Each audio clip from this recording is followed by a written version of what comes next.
alguna duda, nos pueden comentar con toda confianza y aprovechamos y revisamos esos temas respecto de sus consultorios con toda confianza. Bien, pues vamos a ver un poquito nada más la tabla del contenido de lo que vamos a revisar.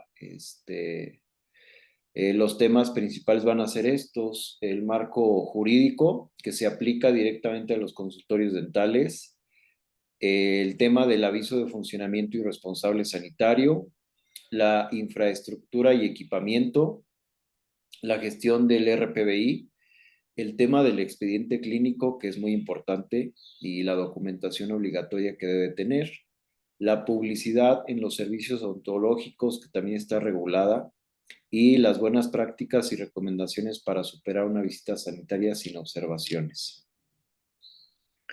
Bueno, como introducción, los consultorios dentales forman parte esencial de todo el sistema de salud en México, ya sean por parte de alguna de las instituciones de salud pública o privada. Los consultorios privados también están incluidos dentro del sistema nacional. Sin embargo, sabemos que existen muchas dudas sobre los requisitos específicos que se aplican a los consultorios, debido a que la fuente de las normas es muy variada y puede ser desde la Ley General de Salud hasta propiamente normas y acuerdos.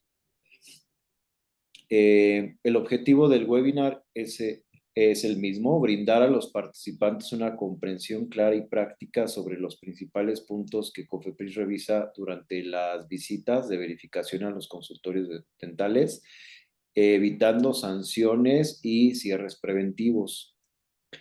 ¿Cuál es el marco legal de la regulación? Pues bueno, mencionábamos que es principalmente la Ley General de Salud.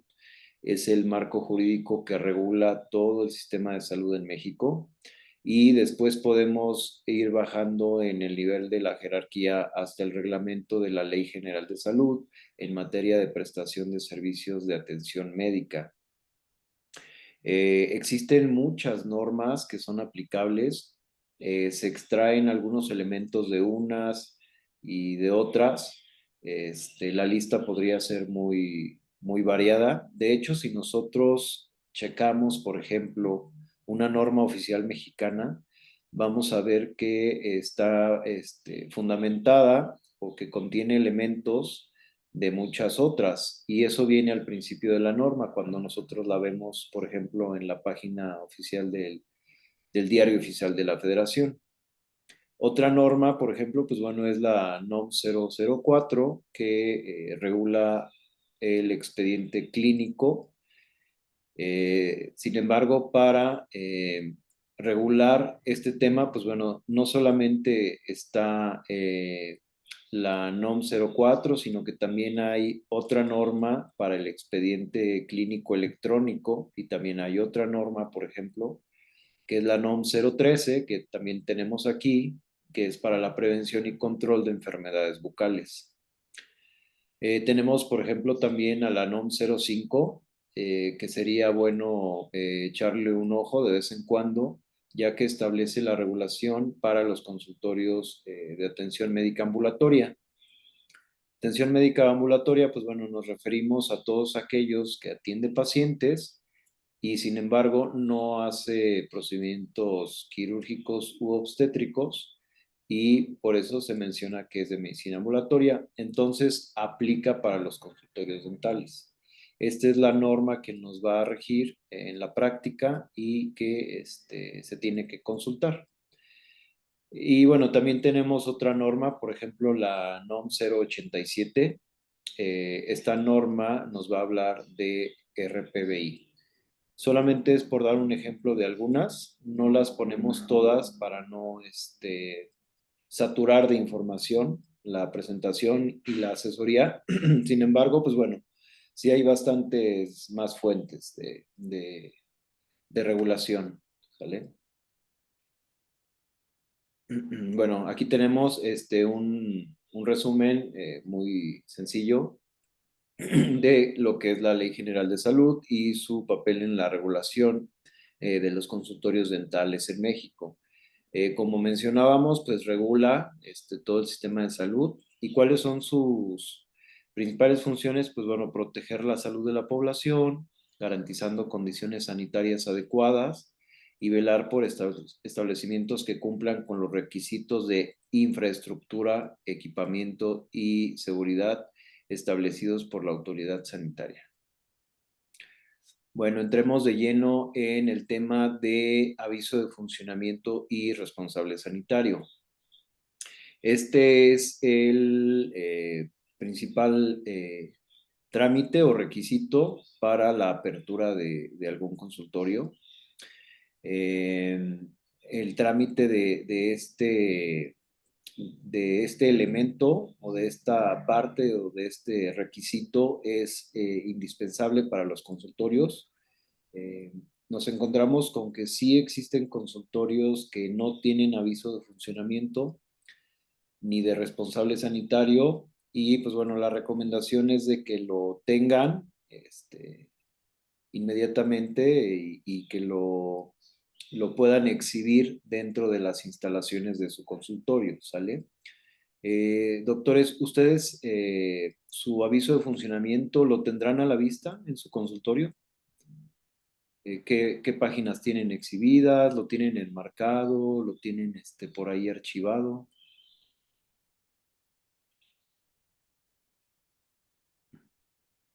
Cuéntenos poquito cómo tienen su aviso de funcionamiento.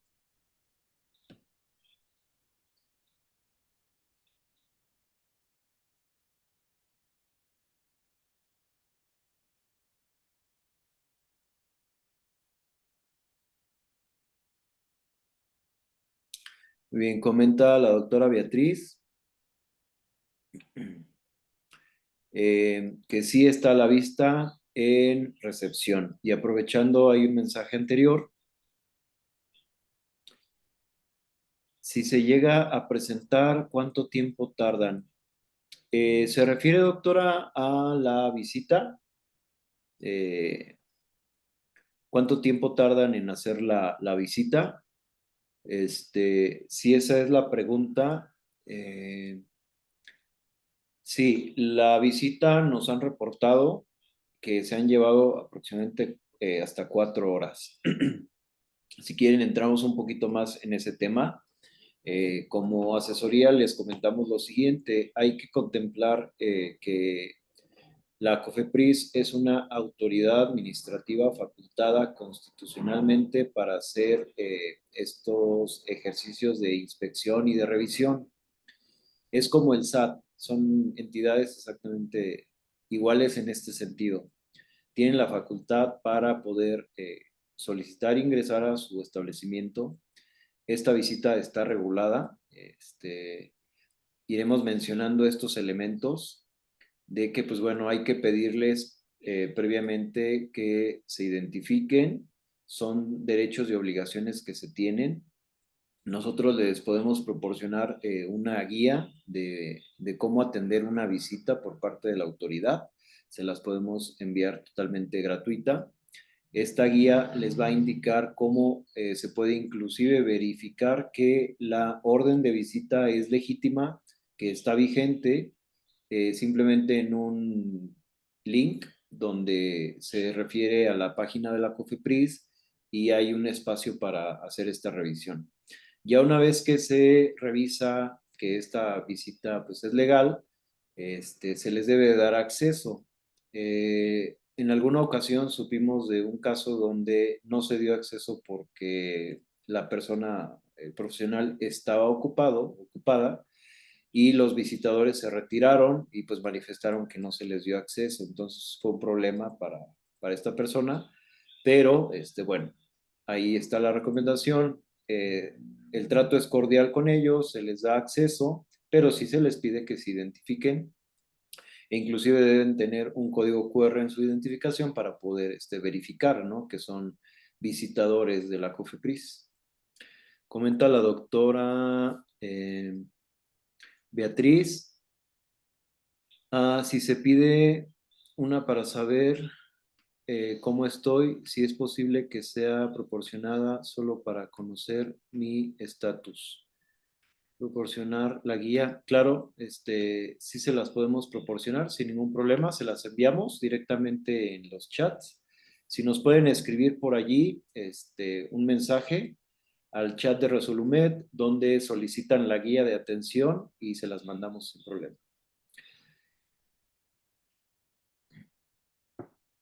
Y la primera pregunta, doctora, si se pide una para saber cómo estoy, si es posible que sea proporcionada solo para conocer mi estatus. ¿Será su estatus respecto de su aviso de funcionamiento, doctora?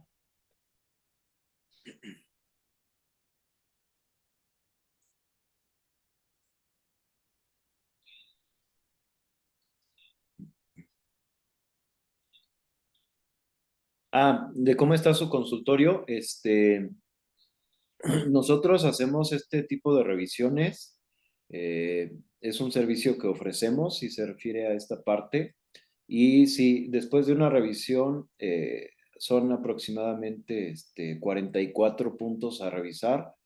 Algunos, su ausencia o su deficiencia puede ser causa de clausura o de sanción. Entonces nosotros revisamos todos esos puntos para que propiamente el establecimiento cumpla siempre con toda la normatividad. Igual, si quieres escribirnos por mensaje, doctora, con todo gusto.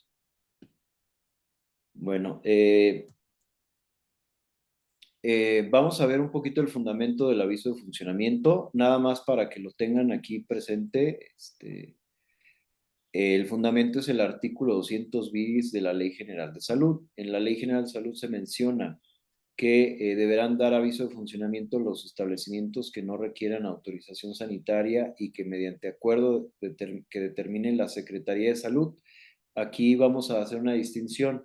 Los que no estén dentro de este acuerdo van a ser avisos de funcionamiento.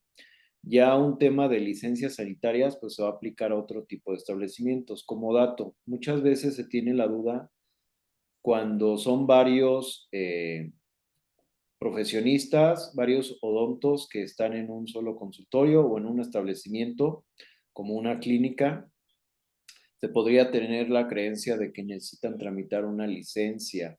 Sin embargo, sigue siendo aviso de funcionamiento, ya que al contar con título y cédula, el riesgo sanitario es bajo y solamente tendrían que dar aviso a la Secretaría por medio de este trámite, ¿sale? Otro dato es de que este aviso de funcionamiento se debe de presentar por lo menos 30 días anteriores a la fecha en la que se pretende iniciar con las operaciones y debe de contener los siguientes datos que se mencionan: nombre, domicilio, domicilio del establecimiento, los procesos utilizados o las líneas de producto en caso de que sea de otro giro. Declaración bajo protesta de decir verdad que se cumplen los requisitos, clave de la actividad y del establecimiento, así como número de cédula profesional y de responsable sanitario, a grandes rasgos. Bueno, el tema de la responsabilidad sanitaria. Generalmente el dueño del establecimiento, el profesional, eh, médico odonto, propiamente es el responsable sanitario del consultorio. Entonces, funge como titular y funge como responsable sanitario. Sin embargo, si a ustedes en alguna ocasión les piden que sean responsables sanitarios de otro establecimiento, ya sea porque el titular no cuenta con su e-firma, que puede ser una causa común para que se le pida a otra persona, o ya sea porque estén varios en ese establecimiento, varios profesionistas, pues bueno, se tendrá que designar a un solo responsable sanitario. Y aquí nos menciona el texto que este responsable sanitario es la figura profesional designada ante la autoridad sanitaria. Esto quiere decir que, pues bueno, debe ser un profesional titulado y con cédula en el área de la salud, preferentemente odontólogo, y este personal, pues bueno, va a tener esta designación como garante técnico sanitario ante COFEPRIS, ¿sale? Entonces, va a tener unas funciones muy específicas que ahorita se las vamos a mencionar.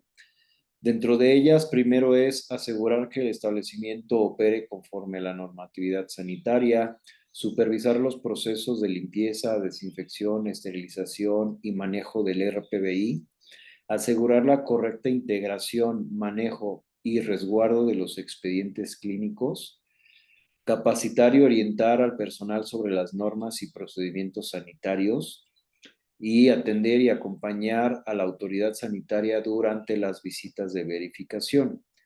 Ahorita hacemos unos paréntesis en cada uno. Y por último, reportar incidentes, riesgos sanitarios o irregularidades. Bien, aquí en este punto vamos a mencionar que, bueno, el responsable sanitario, como su nombre pues también lo indica, va a ser la persona que se va a ocupar de que el consultorio siempre esté en regla, de que no tenga sanciones, de que no tenga no conformidades y que todo esté correctamente bien documentado y ordenado. Supervisa los procesos de desinfección, esterilización y manejo de RPDI. ¿Por qué se mencionan estos procesos en específico? Porque el proceso de desinfección es muy importante en los establecimientos de salud, donde hay procesos un tanto invasivos. Y pues bueno, el manejo de RPBI siempre ha sido un tema de mucha vigilancia por parte de la autoridad, que también lo vamos a ver. El tema del expediente clínico también es muy importante, ya que durante una visita el verificador puede solicitar uno o varios expedientes para revisarlos y pues bueno, ahí va a empezar a ver, por ejemplo, si hay expedientes de por lo menos hasta 5 años, porque recordemos que debemos de guardar los expedientes durante ese tiempo y después pasarlos a un archivo muerto hasta 10.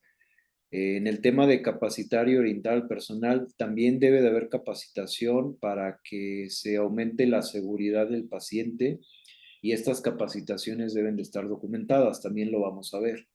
Sin embargo, aquí estamos mencionando que, pues bueno, el verificador debe de tomar en cuenta todas estas, perdón, el responsable sanitario debe de tomar en cuenta todas estas partes importantes de toda la normativa del consultorio.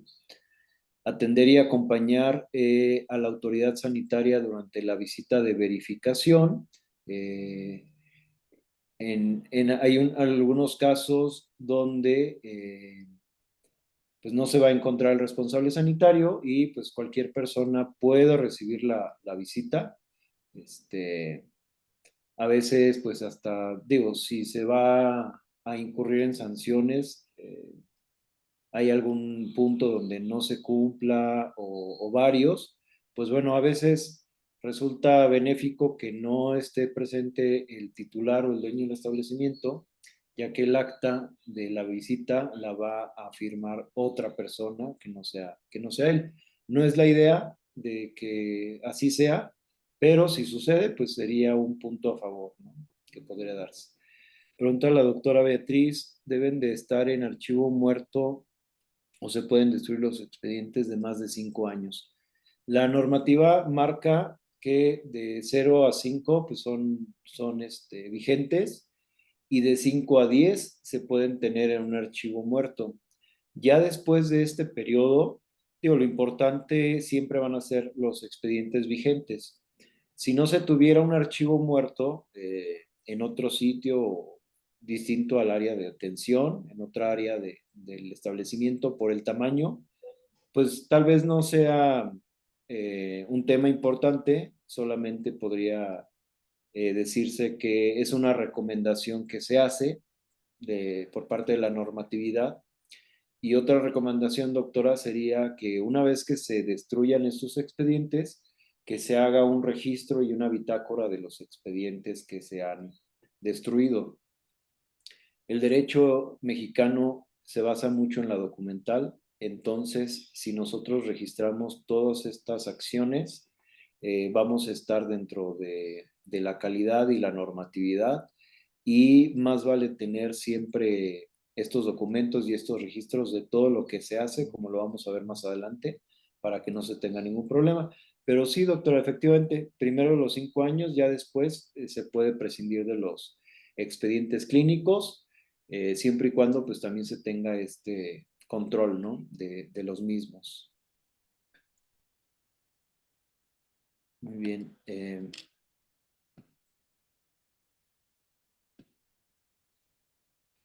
De nada, doctora. Muy bien, vamos a ver los requisitos para el trámite de aviso de funcionamiento. Para el trámite del aviso, comentan que ya lo tienen, lo vamos a pasar. Solamente vamos a mencionar qué son estos requisitos, ¿sale? Pero cuando ya se cuenta con el aviso de funcionamiento, ya se está del otro lado. Bueno, vamos a ver el tema de infraestructura y equipamiento. Aquí estamos viendo en la pantalla un croquis del consultorio de estomatología. La fuente de este documento es propiamente la norma 005 del 2018, que es la norma vigente aplicable para los consultorios y que establece los requisitos mínimos de infraestructura y equipamiento. ¿Para qué consultorios? Para todos los consultorios de atención médica a pacientes ambulatorios, como mencionábamos. Los consultorios ambulatorios van a ser todos aquellos establecimientos donde no se lleven a cabo ejercicio médico de alto riesgo o procedimientos propiamente quirúrgicos u obstétricos. ¿Sale? Vamos a ver un poquito más, vamos a ampliar un poquito la imagen. ¿Me confirman si sí se ve ampliada la imagen, por favor?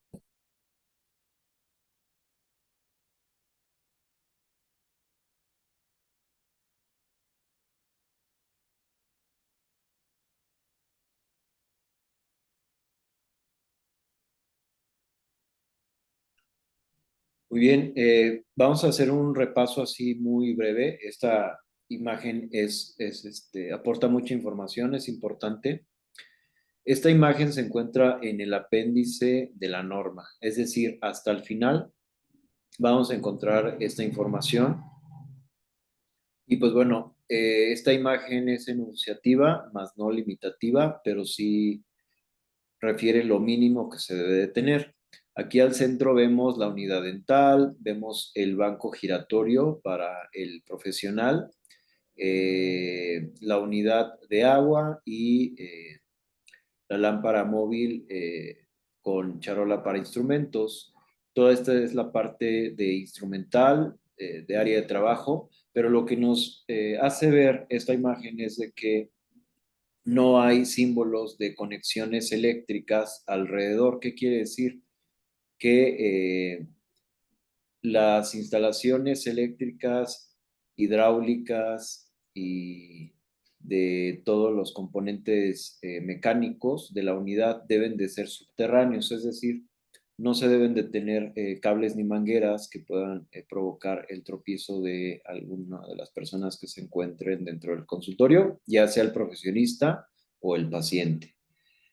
A la izquierda vamos a comenzar viendo que, pues bueno, se señalan la cubeta o cesto para basura municipal, así como el contenedor para punzocortantes. ¿Qué quiere decir? Que, pues bueno, deben de estar, no precisamente en un sitio como se menciona aquí, sino que, pues bueno, deben de estar y, pues, de manera accesible, en la medida de lo posible de la distribución para, propiamente para el profesionista, ¿no? Después vemos en el punto 14 que se encuentra nuestro autoclave o esterilizador eléctrico y detrás se ve un símbolo de conexión eléctrica. ¿Qué quiere decir? Que la conexión del autoclave debe estar oculta, debe estar detrás del autoclave. En el punto 15 tenemos la guarda de materiales, instrumental y equipo. Y en el punto 11, la mesa con tarja. En el punto 12 tenemos las toallas desechables y jabón líquido. Esta parte es importante mencionarla ya que si en algún momento se quiere contratar un nuevo establecimiento, un nuevo consultorio, este punto debe ser imprescindible, ya que representa la sanidad del establecimiento. De hecho, cuando no se cuenta con este elemento del agua corriente o esta parte de la tarja, puede ser sujeto de sanción. El establecimiento puede ser sujeto de sanción. Entonces, es muy importante tenerlo. Si no se tiene sanidad en el establecimiento, puede ser clausurado. En el punto 9 vemos cómo se indica la bolsa de plástico para el RPBI. En el punto 16 se menciona que es el mueble para guarda de expedientes clínicos. Actualmente los expedientes clínicos se pueden tener tanto en físico como en electrónico. Entonces, nosotros debemos de elegir de qué forma tenerlo, pero si se elige el tema de los expedientes electrónicos, debemos de verificar primeramente que sea un software autorizado por la COFEPRIS. En la misma página hay un listado de ellos y pues bueno, utilizarlo, familiarizarse con él para ver que realmente pueda haber un buen funcionamiento de este software. Y posteriormente, pues bueno, ya vemos en esta parte de abajo cómo se señala que debe haber un mueble para escribir, una silla para el odontólogo y dos lugares, tanto para el paciente como para su acompañante. Esto es importante también y es parte del mobiliario para que se den las indicaciones, se emitan recetas, etcétera.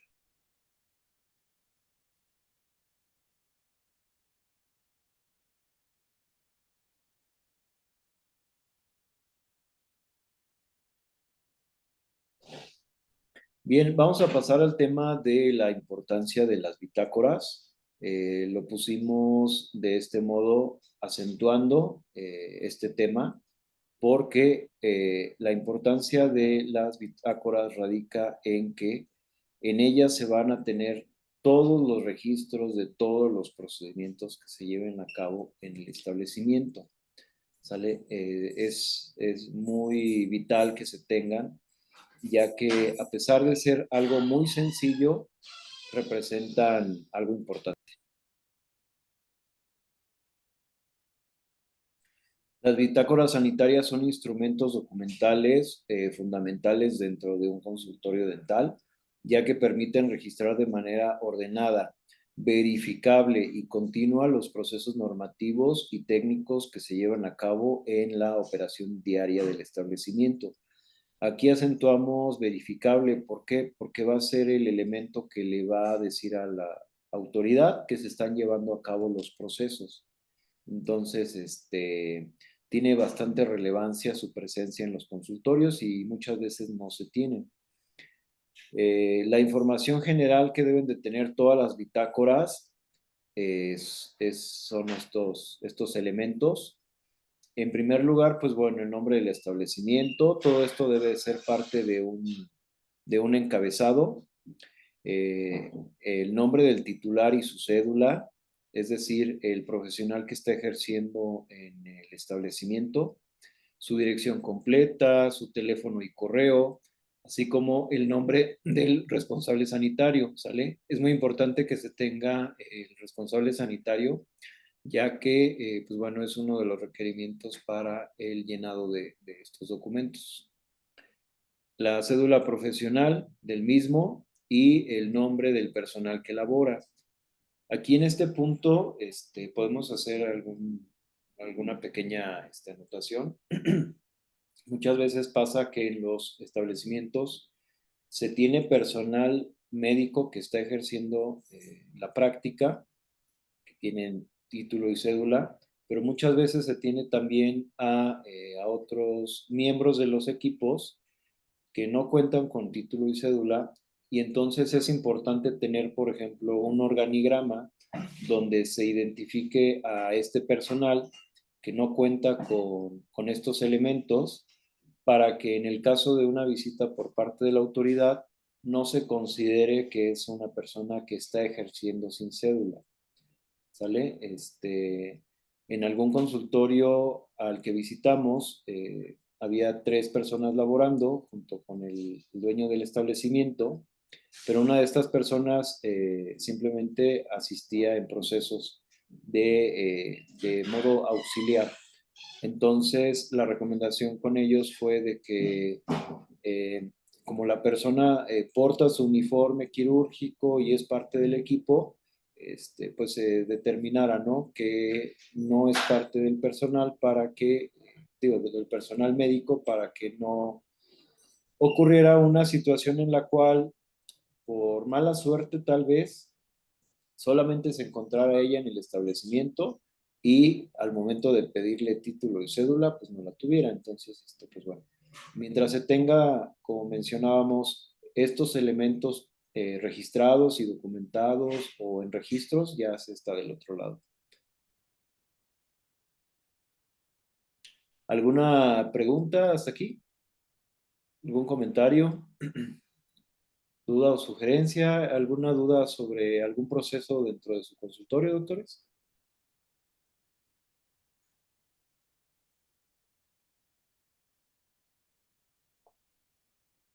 Si no hay ninguna duda, continuamos. Aquí tenemos ejemplificadas las bitácoras que se deben de tener en los consultorios dentales. Comenta el doctor Juan José, ¿qué pasa cuando hay practicantes en la clínica? La regulación sí menciona a los practicantes, sin embargo, debe de haber ese documento en el cual, por medio de el departamento académico, se le está dando acceso al futuro profesionista, de tal modo que esté este registro, ¿no? De que está bajo supervisión de un médico. Recordemos incluso que cuando se está haciendo un internado, en el caso de médicos generales, pueden emitir recetas, pueden recetar, siempre y cuando estén bajo la supervisión del adscrito. En el consultorio dental es lo mismo, mientras estén bajo la supervisión del profesionista del establecimiento, van a poder ejercer esta práctica médica, pero siempre y cuando sea de este modo, con la aceptación de que participen en su establecimiento para hacer sus prácticas profesionales y de que sea bajo la supervisión del titular. Bueno, en el caso de las bitácoras, pues bueno, vamos a mencionarlas. Cada bitácora es distinta. ¿Por qué? Porque pues va a registrar diferentes procesos, va a tener diferente información. Y, por ejemplo, en el tema de la desinfección de material, aquí, ¿qué sería lo importante? Por dar un ejemplo, vamos a tener que poner quién realiza la desinfección y quién la revisa. Por otro lado, ¿cuándo se realiza este proceso, esta desinfección de material y qué sustancia o agente químico se está utilizando y en qué concentración? Entonces, esta es la información como más básica, pero sirve bastante bien para los fines que mencionamos, para que sus procesos estén registrados y para que en caso de una visita por parte de la autoridad, el titular no tenga que expresar nada verbalmente, sino que todo esté registrado y documentado. Otros ejemplos de bitácoras van a ser el de desinfección de equipos, la esterilización de material. De igual manera, pues similar, vamos a registrar el agente químico, por ejemplo, en la desinfección o limpieza vamos a registrar qué área se desinfectó, se sanitizó, quién lo hizo y quién revisó, ¿no?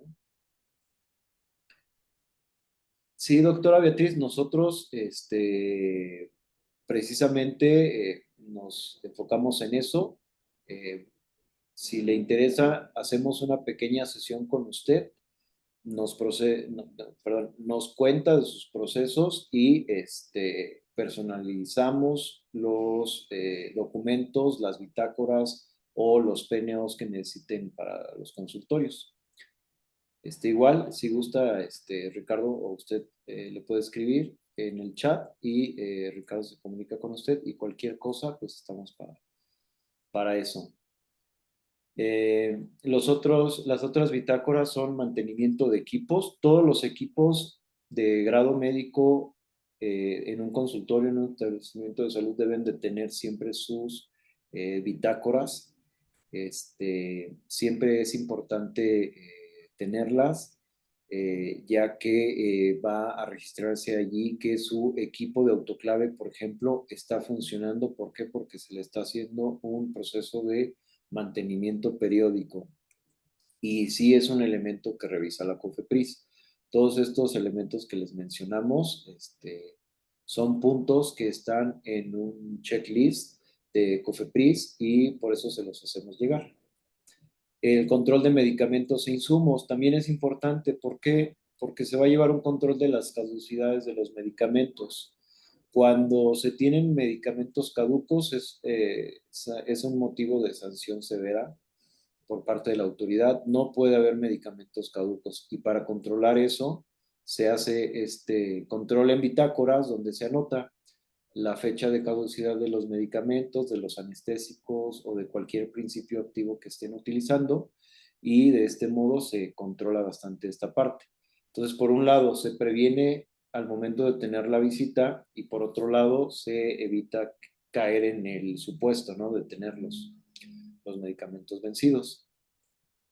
Los otros son bitácora de RPBI. Recordemos que hay que tener un control de la recolecta o disposición de estos medicamentos, perdón, de estos desechos de RPBI. Hay que tener un área destinada al almacenamiento provisional. No se puede tener por más de un mes los desechos de RPBI. Todo esto es según la cantidad de desechos, pero en un consultorio dental, al ser poca cantidad de desechos, puede ser al mes la recolecta. Hay que tener la boleta también de cada recolección para que se tenga la evidencia de que sí se está haciendo la recolección de, de estos medicamentos, perdón, de estos desechos. Doctor Juan José, los medicamentos caducos, ¿existe un programa de destrucción de los mismos? Hay unos contenedores de una empresa que se dedica a la recolecta. Como ustedes bien sabrán, ya estos son temas también de salud pública, de la Organización Mundial de la Salud. No se pueden desechar medicamentos al desagüe, al drenaje. Hay estudios que hablan acerca de que ya se han encontrado concentraciones más o menos importantes de antibióticos en agua de uso común de la población.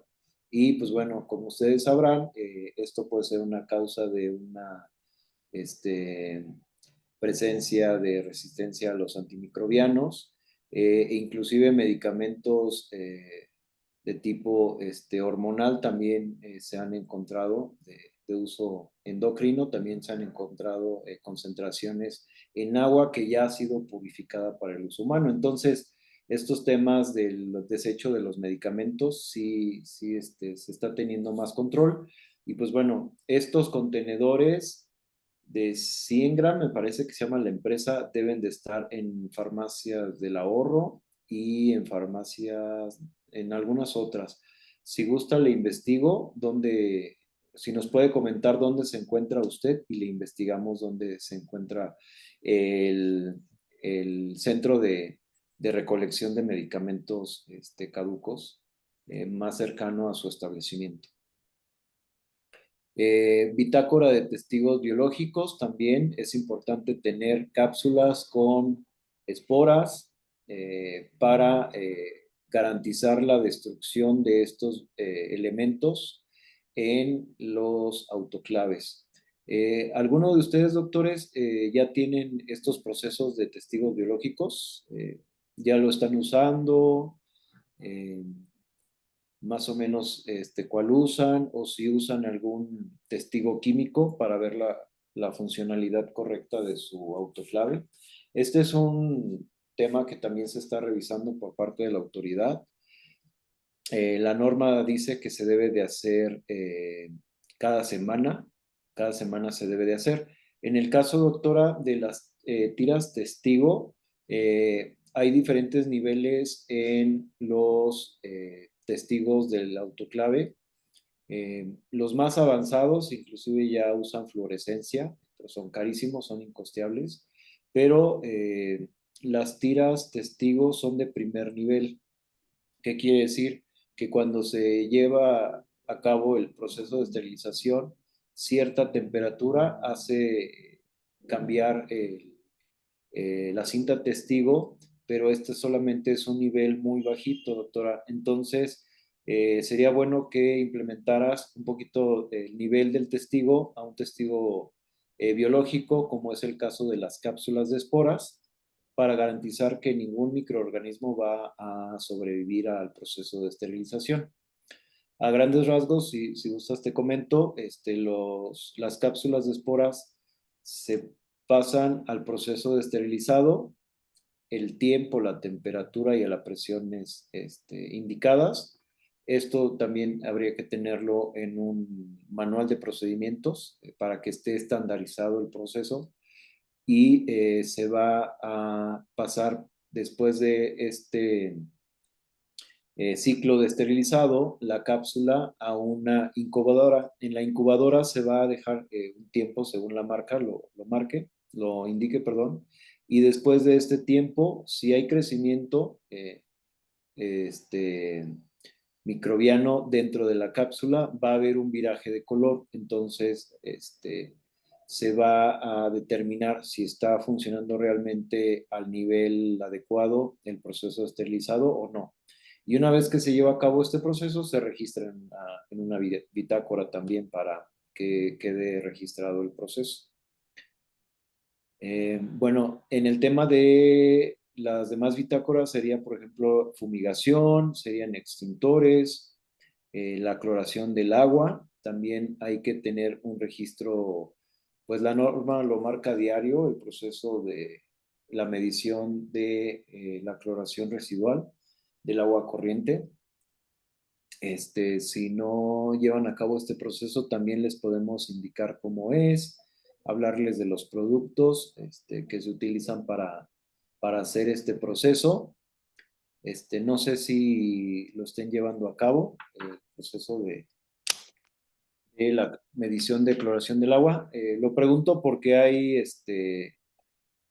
muchas dudas al respecto y sí es importante que se tenga porque, bueno, es uno de los puntos que se revisan en los consultorios y pues cuando no se tiene, pues bueno, ahí es un elemento muy fácil de hacer, es un proceso que se puede subsanar fácilmente, pero pues muchas veces no se tiene.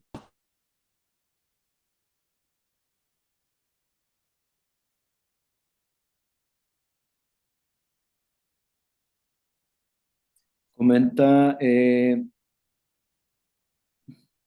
comenta la doctora Beatriz, lo estaba haciendo diario, pero no había cambio y lo realizo cada semana.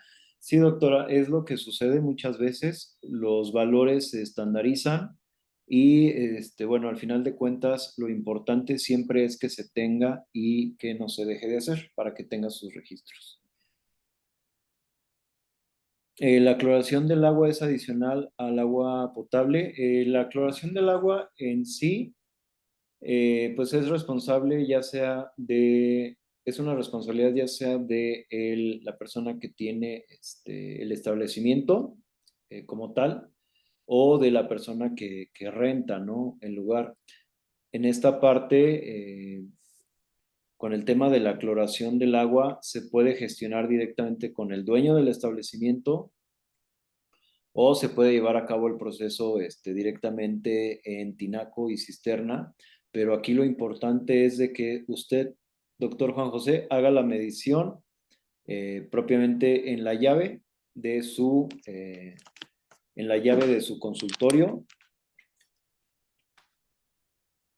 y que pueda tener esta medición siempre a la mano. Pregunta, eh,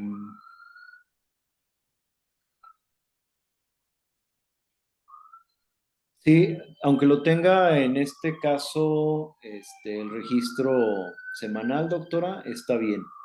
Lo importante siempre va a ser que tengan sus registros, no hay que dejar de hacerlos, ya que, pues bueno, es importante que se tengan. Y pregunta, doctor Juan José, ¿la cloración debe hacerse en los tinacos y o cisternas del establecimiento? Así es, la cloración se hace en la fuente de hidrosanitaria de, del establecimiento, ya sea tinaco o cisterna. Y bueno, y ya la parte de la medición, esa sí se hace directamente en su consultorio.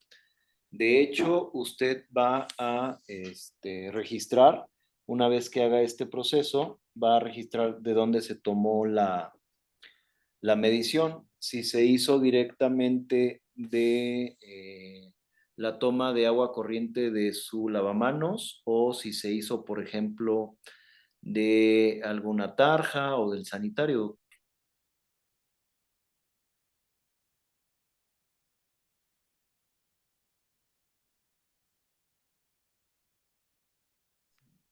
Permítanme un momentito, estoy poniendo a cargar mi computadora, permítanme.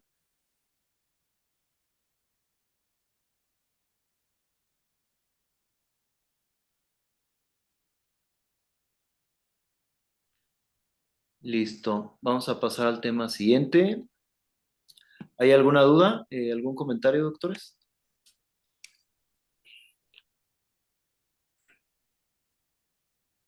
Muy bien, continuamos.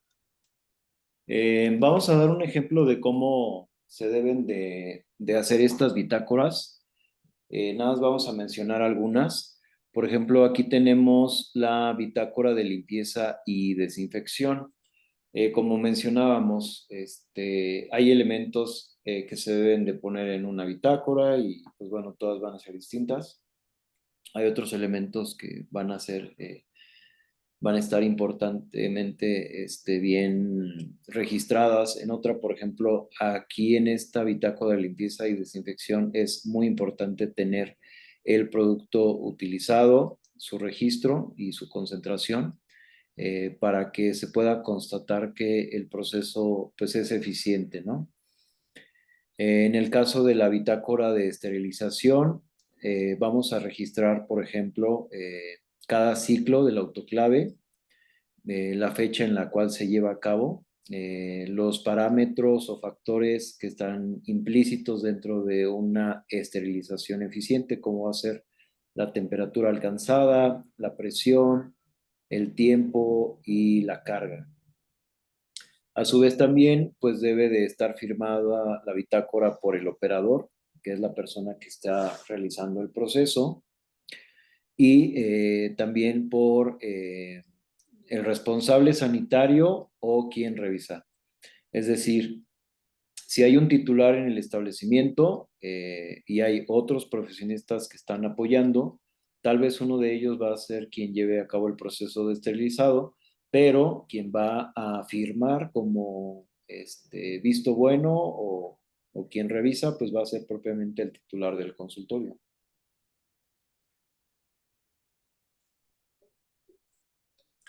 En el caso de la bitácora de testigos biológicos, igual vamos a indicar el tipo de indicador biológico utilizado, el lote de este dispositivo médico o de este producto, la fecha de caducidad y el resultado, si fue positivo, si fue negativo, y también vamos a tener inclusive controles. Como todas las pruebas de laboratorio, siempre debe haber un control positivo y un control negativo. La fecha de la aplicación, firma del operador y de quien revisa. Entonces, si notan, pues cada bitácora va a tener elementos distintos y es así como vamos a elaborarlas. Dependiendo de nuestros procesos, es como se van a elaborar estas bitácoras. En el caso de el control de insumos y materiales, pues bueno, la principal función va a ser de que se tenga este control en stock o en almacén de estos insumos y pues bueno, checar caducidades. En el caso de medicamentos, siempre verificar la parte de la caducidad, ¿sale? No tener medicamentos caducos y, por ejemplo, anestésicos, ¿no? Va a ser muy importante su control. Y por último, la bitácora de verificación interna y supervisión sanitaria. Esta bitácora también se puede tener y registrar autoevaluaciones que se hagan periódicamente, ya sea propias o por parte de un asesor externo. Aquí tenemos un ejemplo de cómo se lleva a cabo la formación o la creación de una bitácora desde cero para que pueda tener toda la información pertinente. El título de la bitácora, pues bueno, va a estar aquí. Es una bitácora de cloración del agua o se le puede llamar bitácora de medición residual del cloro. La idea es de que se apegue a la norma que regula este apartado con esta información, es decir, con los títulos de los encabezados. Ya mencionamos los datos generales, vamos a pasarnos directamente a los encabezados. Vamos a poner una serie numérica, después un dato de fecha, hora en la que se lleva a cabo esta medición, el lugar donde se tomó la muestra del agua corriente, ya sea el sanitario, tarja o algún otro lugar del establecimiento. Y muy importante, pues medir la concentración en partes por millón de la cloración del agua, que es el punto primordial, ¿no? de esta bitácora. Y a su vez medir el pH, ¿sale? Vamos a registrar el dato de la persona que hizo la medición y quién firmó y quién revisó este paso y las observaciones, ¿vale? Doctora, por mensaje en el chat te mandamos el nombre de cuál es la norma que regula el agua potable para la población. En esta norma, solamente para nuestro ejercicio se toma en cuenta las concentraciones. Eh, Esta norma pues regula muchos aspectos del agua para uso poblacional, pero para el caso de los consultorios médicos, el dato más importante va a ser que la concentración de cloro en partes por millón esté en cierto rango. Generalmente se maneja un rango de 0.5 a 2 o 2.5 partes por millón de concentración de este cloro residual. No menos, porque si no, no inhibiría el crecimiento microbacteriano, y no más, porque pues, puede dañar instalaciones y puede ser perjudicial también para el uso humano, aunque el agua que se utiliza en la unidad dental pues, sea estéril, ¿no? Sea agua de uso o grado médico, ¿sale? Entonces, a grandes rasgos, cada bitácora sí debe de contener información importante y sí se basa en distintas normas, distintas partes que se deben de registrar de los procesos. Bueno, vamos a pasar al tema de la gestión de RPBI. Este es un tema también siempre muy presente en las revisiones por parte de la autoridad. ¿Por qué? Porque, pues bueno, vamos a tener un control muy estandarizado de los residuos siempre en el consultorio dental. La clasificación es el tema a veces un poquito más difícil. A veces nos preguntan, bueno, por ejemplo, nos preguntaban en el webinar anterior, propiamente una parte dental de un paciente, ¿se considera RPBI o no se considera? La respuesta es de que sí, al ser un tejido sí debe de ser considerado como RPBI, o a veces se tiene la duda, por ejemplo, en el caso de desechos o residuos como gasas, algodones, que están manchados con sangre, con fluido, eh, cuándo se determina si es RPBI o si no lo es, porque a final de cuentas la recolección del RPBI también se evalúa su costo con base en el peso. Entonces, pues echar todo el RPBI, en primer lugar, pues no está permitido, ¿sale? No se debe de vaciar cualquier elemento al RPBI. Y por otro lado, pues bueno, no se tiene a veces esta información tan clara. Entonces, bueno, aquí vamos a hacer esta clasificación. Primero vamos a tener esta categoría sangre y derivados no conservados. ¿A qué se referirá no conservados? Pues la misma norma 87 del manejo del RPBI nos refiere que los desechos RPBI pueden conservarse a cierta temperatura, pero bueno, no se va a tener un área refrigerada solamente para RPBI, sería ideal, pero pues bueno, ya sería cuestión de los recursos de cada establecimiento, ¿no? Entonces, al no ser conservados con temperaturas bajas, pues la recolección deberá ser no mayor a un mes. Hay otras clasificaciones para la recolección, pero van a depender de la cantidad de peso de los desechos. Para el caso de los consultorios dentales, a menos que sí tenga un volumen alto, va a ser la recolección al mes. De allí se puede bajar a 15 días y ahí pues a una semana, o en el caso de hospitales, pues bueno, va a ser diario, ¿no? Los cultivos y cepas de agentes infecciosos. Aquí simplemente, pues bueno, vamos a referir que se tratará de cultivos, medios de cultivo, medios de transporte o cualquier otro insumo que permita el crecimiento microbiano para poder ser aislado e identificado. Esto principalmente en laboratorios. Los residuos patológicos, todos los tejidos que se extraigan dentro de un centro de atención van a ser considerados patológicos. Material punzocortante, creo que no hay duda. Van a ser agujas, bisturís, navajas, lancetas y pipetas. Inclusive, pues bueno, material de vidrio contaminado, pues bueno, también puede ser considerado de este tipo, ¿no? Y residuos no anatómicos, aquí nos referimos propiamente a los desechos de los que hablábamos.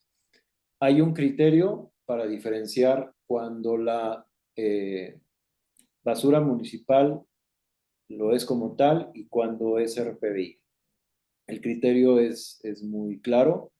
Estas gasas, algodones o guantes que estén empapados en sangre y que puedan representar un riesgo de infección van a ser RPBI. Cuando simplemente se usaron para protección del profesional, pero no se da esta situación de que estén empapados con sangre o fluido, van a ser considerados basura municipal y ya no hay pierde ahí en ese tema, porque como mencionaba, es costoso, ¿no?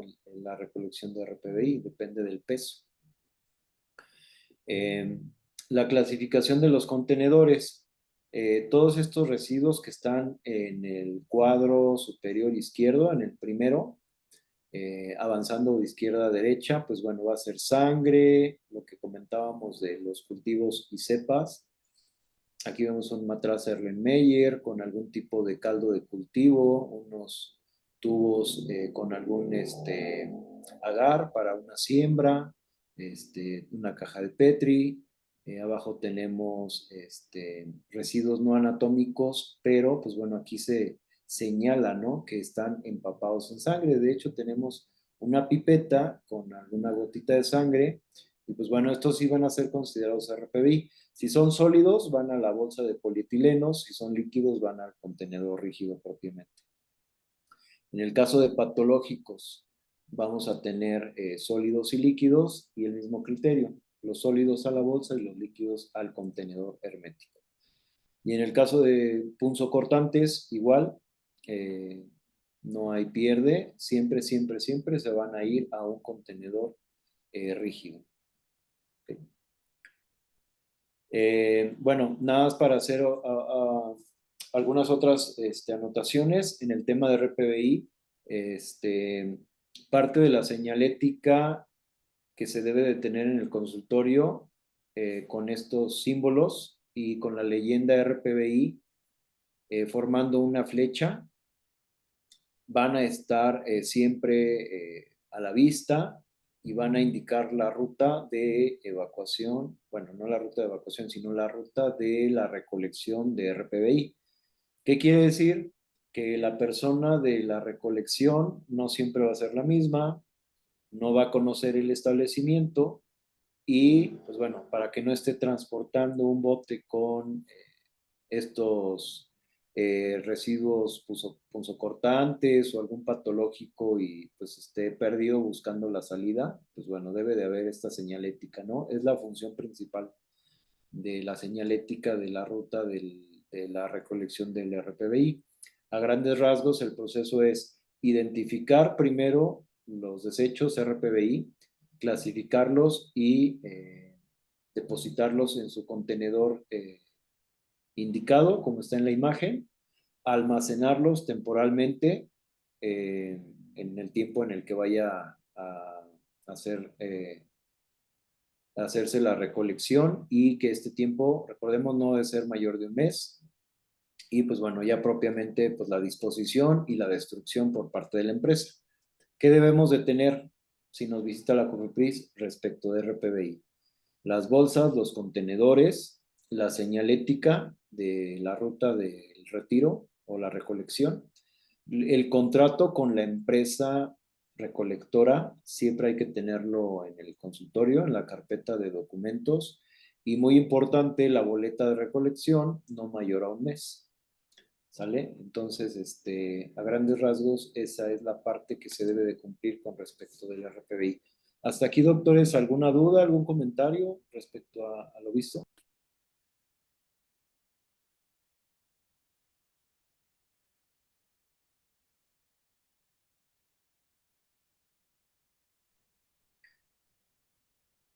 Todo bien, muy bien. Continuamos, vamos con la parte del expediente clínico en odontología. Como mencionábamos al inicio de la presentación, las normas pues sí son variadas y existen dos normas dedicadas específicamente a el expediente clínico. Sin embargo, existe una norma que regula la actividad odontológica, que es la 013 del año 2015, todavía vigente, y que sirve para la prevención y control de enfermedades bucales. Por ahí en internet está circulando una información que al parecer es equivocada. No sé si tenga alguna tendencia con el tema de la institución del bienestar, porque algo así vi, pero decía que había sido derogada. Sin embargo, en la página del Diario Oficial de la Federación, pues no es el caso, pero pues bueno, yo creo que debe ser algún tipo de información eh, fake que circula. El tema del expediente clínico sí es también muy relevante. Como ustedes saben, es una de las partes más importantes de la atención, registrar toda la actividad que se hace con los pacientes. El expediente clínico odontológico es el conjunto de documentos que los profesionales de la salud en el cual registran sus actividades de manera ordenada y cronológica. Aquí nos da el primer indicio de cómo debe ser el expediente clínico. Todas las anotaciones y todo lo que se incorpore debe de estar ordenado cronológicamente y la información relativa a la atención bucodental de cada paciente. Como mencionábamos, el resguardo debe ser de 5 días perdón, de 5 años, más de 5 años podría pasar a un archivo muerto, pero lo ideal es de que sí se tengan los 5 años. El visitador puede solicitar revisar al azar alguno o más expedientes e incluso podría pedir, a ver, doctora, tú estás ejerciendo desde hace 10 años, muéstrame, por favor, un expediente clínico de hace 5 años, del año 2020, ¿no? Entonces, pues sería una forma en la cual el visitador podría asegurarse de que realmente se está dando el archivo, ¿no? Indicado a los expedientes clínicos. Es una forma en la que se puede hacer esta revisión. ¿Cuál es el contenido básico del expediente?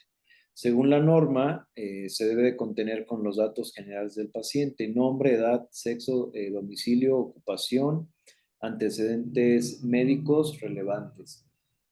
Aquí nada más comentar, una de las nuevas metas internacionales de la seguridad en el paciente es que se cuente con por lo menos, dos datos de identificación del paciente para evitar problemas de identificación precisamente, una negligencia o una iatrogenia, etcétera.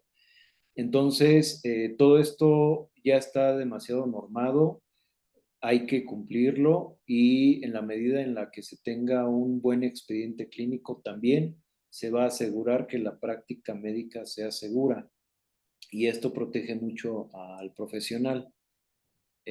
Ahorita vamos a ahondar un poquito más en ese tema. Otros elementos básicos del expediente va a ser el interrogatorio y la exploración clínica bucal, diagnósticos y plan de tratamiento, notas de evolución, procedimientos realizados y materiales utilizados, consentimientos informados en su caso, extracciones, cirugías, tratamientos invasivos, nombre, firma y cédula profesional del odontólogo tratante. Estos son elementos muy básicos porque la norma en realidad refiere muchos más. Son muchos más los elementos que se pueden integrar al expediente clínico, pero mientras se tengan estos, ya se estará cumpliendo con la norma, ¿sale? Ahorita vamos a ver un poquito más del tema. Aquí les muestro una captura de pantalla del punto 9 de la norma 13 para la prevención y control de enfermedades bucales. El texto es muy extendido, es muy extenso, está muy nutrido de información.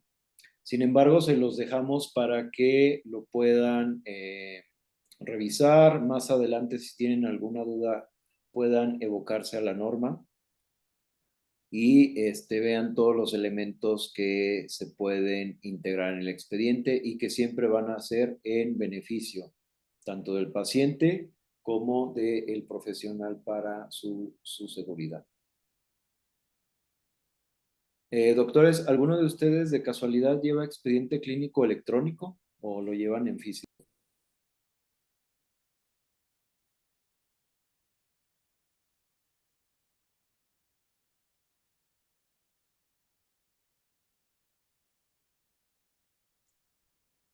Sí, muy bien. La transición al electrónico es compleja.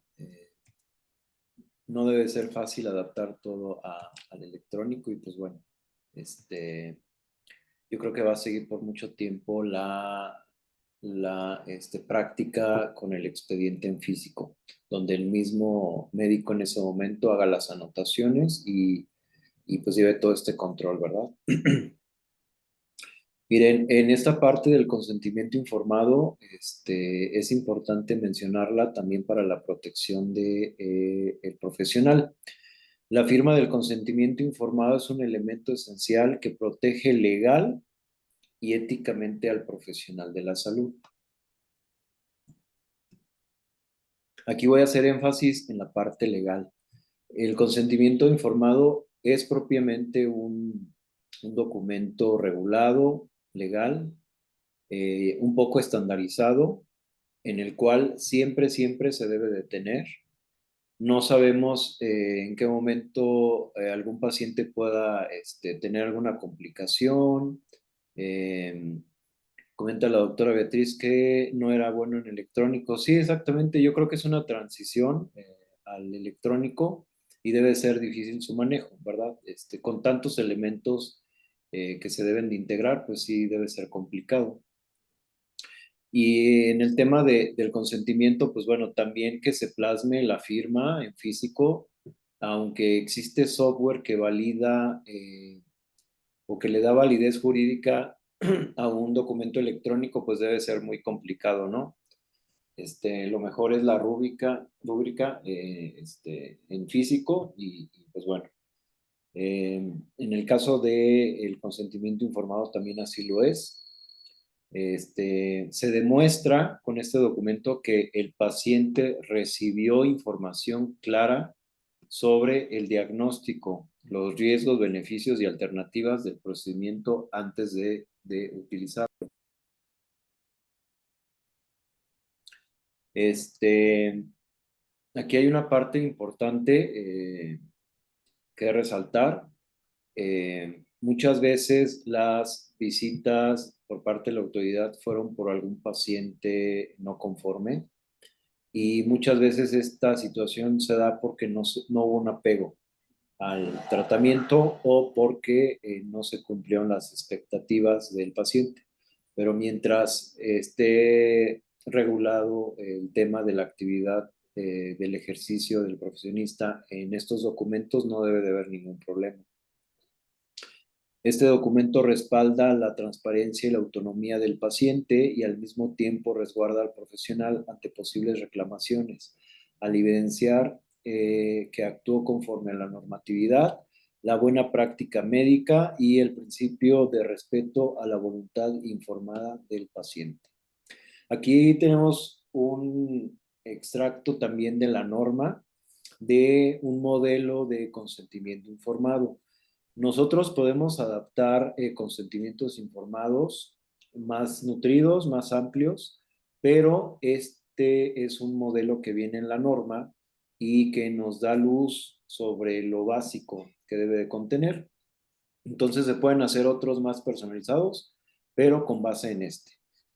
El título pues menciona que es el documento porque tiene nombre, vamos a decir, no es un contrato abierto, no es un acuerdo de voluntades tal cual, aunque sí lo es, pero bueno, está, digamos, normado, ¿no? En la propia regulación sanitaria, que este documento pues, se llama como tal, Carta de Consentimiento Informado. Contiene esta parte de los datos de tanto del titular del establecimiento como su denominación o razón social. Y después de la fecha vamos a encontrar la parte de declaración del paciente. ¿Qué dice la declaración del paciente? Declaro que he sido informado satisfactoriamente de la naturaleza y propósito del procedimiento clínico bucal citado. Declaro que he sido Declaro que me han sido explicados verbalmente los posibles riesgos y complicaciones de dicho procedimiento clínico bucal, así como la existencia de otras alternativas de tratamiento, es decir, hay que dar alternativas. Además, he sido informado del tipo de anestesia y de los riesgos comúnmente conocidos que conllevan. El estomatólogo me ha explicado de otros problemas y complicaciones poco frecuentes derivadas del tratamiento bucal que consiste en, y aquí el mismo paciente inclusive puede referir ese procedimiento para que se denote que ya lo conoce, ¿no? Que ya se le explicó al respecto. El doctor Juan José pregunta, ¿los testigos solo son necesarios para menores y ancianos? No, doctor, para todos los pacientes sería bueno tener testigos, ya sea algún acompañante del paciente o personal de su mismo establecimiento, ya sea un colega, responsable sanitario, recepción o cualquier persona. Inclusive si en ese momento no están, posteriormente pueden también ahí plasmar su rúbrica, ¿no? En la parte de aceptación del paciente, se refiere lo siguiente: acepto y me comprometo a seguir responsablemente las recomendaciones recibidas antes y después de la intervención, así como acudir a las citas para las revisiones posoperatorias durante el tiempo indicado. Este pequeño fragmento del consentimiento pues dice mucho, ¿no? El compromiso del paciente del apego al tratamiento, a las indicaciones. Cuando no hay apego, no va a encontrarse la rehabilitación o lo esperado por el tratamiento. Entonces, pues bueno, ya la responsabilidad no recae en ustedes. Acepto y reconozco que no se me pueden dar garantías o seguridad absoluta respecto a que el resultado del procedimiento clínico bucal sea el más satisfactorio, por lo que acepto la posibilidad de necesitar cualquier posterior intervención para mejorar el resultado final. ¿Qué nos dice esta parte? Que ya se está del otro lado cuando no se cumplen las expectativas del paciente, siempre y cuando el profesionista se haya apegado a las buenas prácticas clínicas, y si los resultados no son los esperados porque se maximizaron, se creyó que había una seguridad absoluta, pues bueno, se va a desmentir, ¿no? Este supuesto. Y por último, acepto firmar este consentimiento informado y manifiesto que el estomatólogo, nombre del titular, y o su equipo de ayudantes me han informado del procedimiento clínico al que deseo ser sometido. Se plasman las firmas, tanto del paciente como del médico tratante y de los testigos. Y por último, se agrega la nota: para realizar la carta de consentimiento informado deberá tomarse en cuenta el artículo 80 del reglamento de la Ley General de Salud en materia de prestación de servicios de atención médica, que señala que en todo hospital y siempre que el estado del paciente lo permita, deberá recabarse a su ingreso. Entonces, aquí mismo nos refiere este artículo de la Ley General de Salud o de su reglamento, para que se plasme siempre, sí o sí, el consentimiento informado al recibir a un paciente. ¿Sale?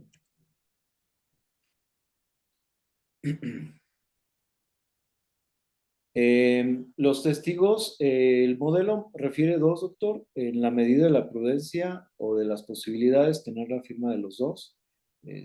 Sin embargo, pues bueno, tener dos testigos siempre reafirma un dicho. Entonces, con uno también puede ser posible, porque siempre todas las manifestaciones de este tipo son bajo protesta de decir verdad, entonces puede funcionar también. ¿Hasta aquí alguna otra pregunta respecto del tema de regulación, doctores? ¿Algo respecto de su práctica? ¿Alguna duda de su consultorio? Ahorita vamos a pasar al último tema, que es el de la publicidad. Este tema también es importante porque las sanciones por publicidad indebida o por no tener el requisito o el aviso también puede recaer en sanciones a veces muy elevadas. En el tema de publicidad, cuando se hacen promesas de resultados o se maximizan los resultados, eh, o se hacen garantías absolutas, la sanción o la multa puede recaer en cientos de miles de pesos. Es importante también contemplar la parte de la publicidad en materia de salud. En el caso de su ejercicio profesional y enfocado en redes sociales, vamos a encontrar esta normativa que nos dice que la COFEPRIS exige que todo profesional de la salud que proporcione sus servicios en redes sociales, que promocione sus servicios en redes sociales o medios digitales, cumpla con lo establecido en la Ley General de Salud en materia de publicidad y en el reglamento del mismo. De manera obligatoria, el médico debe identificarse plenamente mostrando su nombre completo, título profesional, número de cédula de licenciatura y especialidad si aplica, y universidad de egreso en la descripción o perfil de sus redes. Esta información permite verificar la autenticidad de su formación y evitar que se considere publicidad engañosa o indebida. Entonces, pues bueno, hay que afianzar bien la información de su publicidad, nombre completo, siempre agregar cédula, universidad de egreso y no incurrir en la publicidad indebida o engañosa que mencionábamos. Aquí tenemos un ejemplo de una red social de una doctora. Eh, Incluimos una imagen de una doctora extranjera para no publicar aquí alguna información de un médico nacional. Y pues bueno, hicimos un poco de censura en información sensible. Vamos a tener aquí que, pues bueno, no se está integrando propiamente la evidencia de su información. No se tiene propiamente la cédula, la regulación de su red, pues le faltan estos elementos.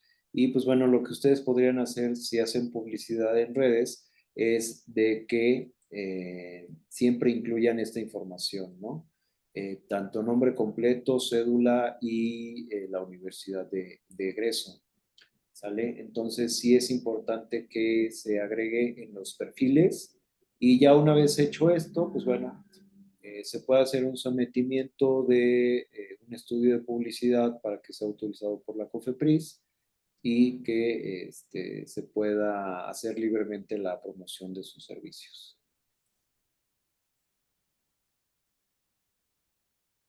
¿Hasta aquí alguna duda? Doctores, ¿alguna pregunta, algún comentario respecto de su publicidad? No sé si ustedes hagan publicidad de sus servicios.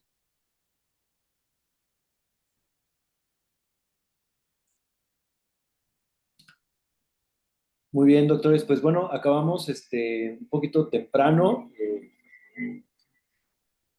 Generalmente tenemos un poquito más de tiempo porque queremos pues, incluir la sesión de preguntas y respuestas. En este caso, el día de hoy, pues tuvimos a la mayoría de los participantes en la sesión de la mañana. Eh, con ustedes nos fuimos un poquito más rápido. Y pues bueno, ya para terminar y agradecerles su participación, ya nada más les robamos un minuto más para compartirles, eh, compartirles nuestra página de, de, este, de Resolumet. No sé si se esté viendo. Permítanme tantito. Me parece que allí se debe de estar viendo. Ahorita me confirman. Miren, nosotros somos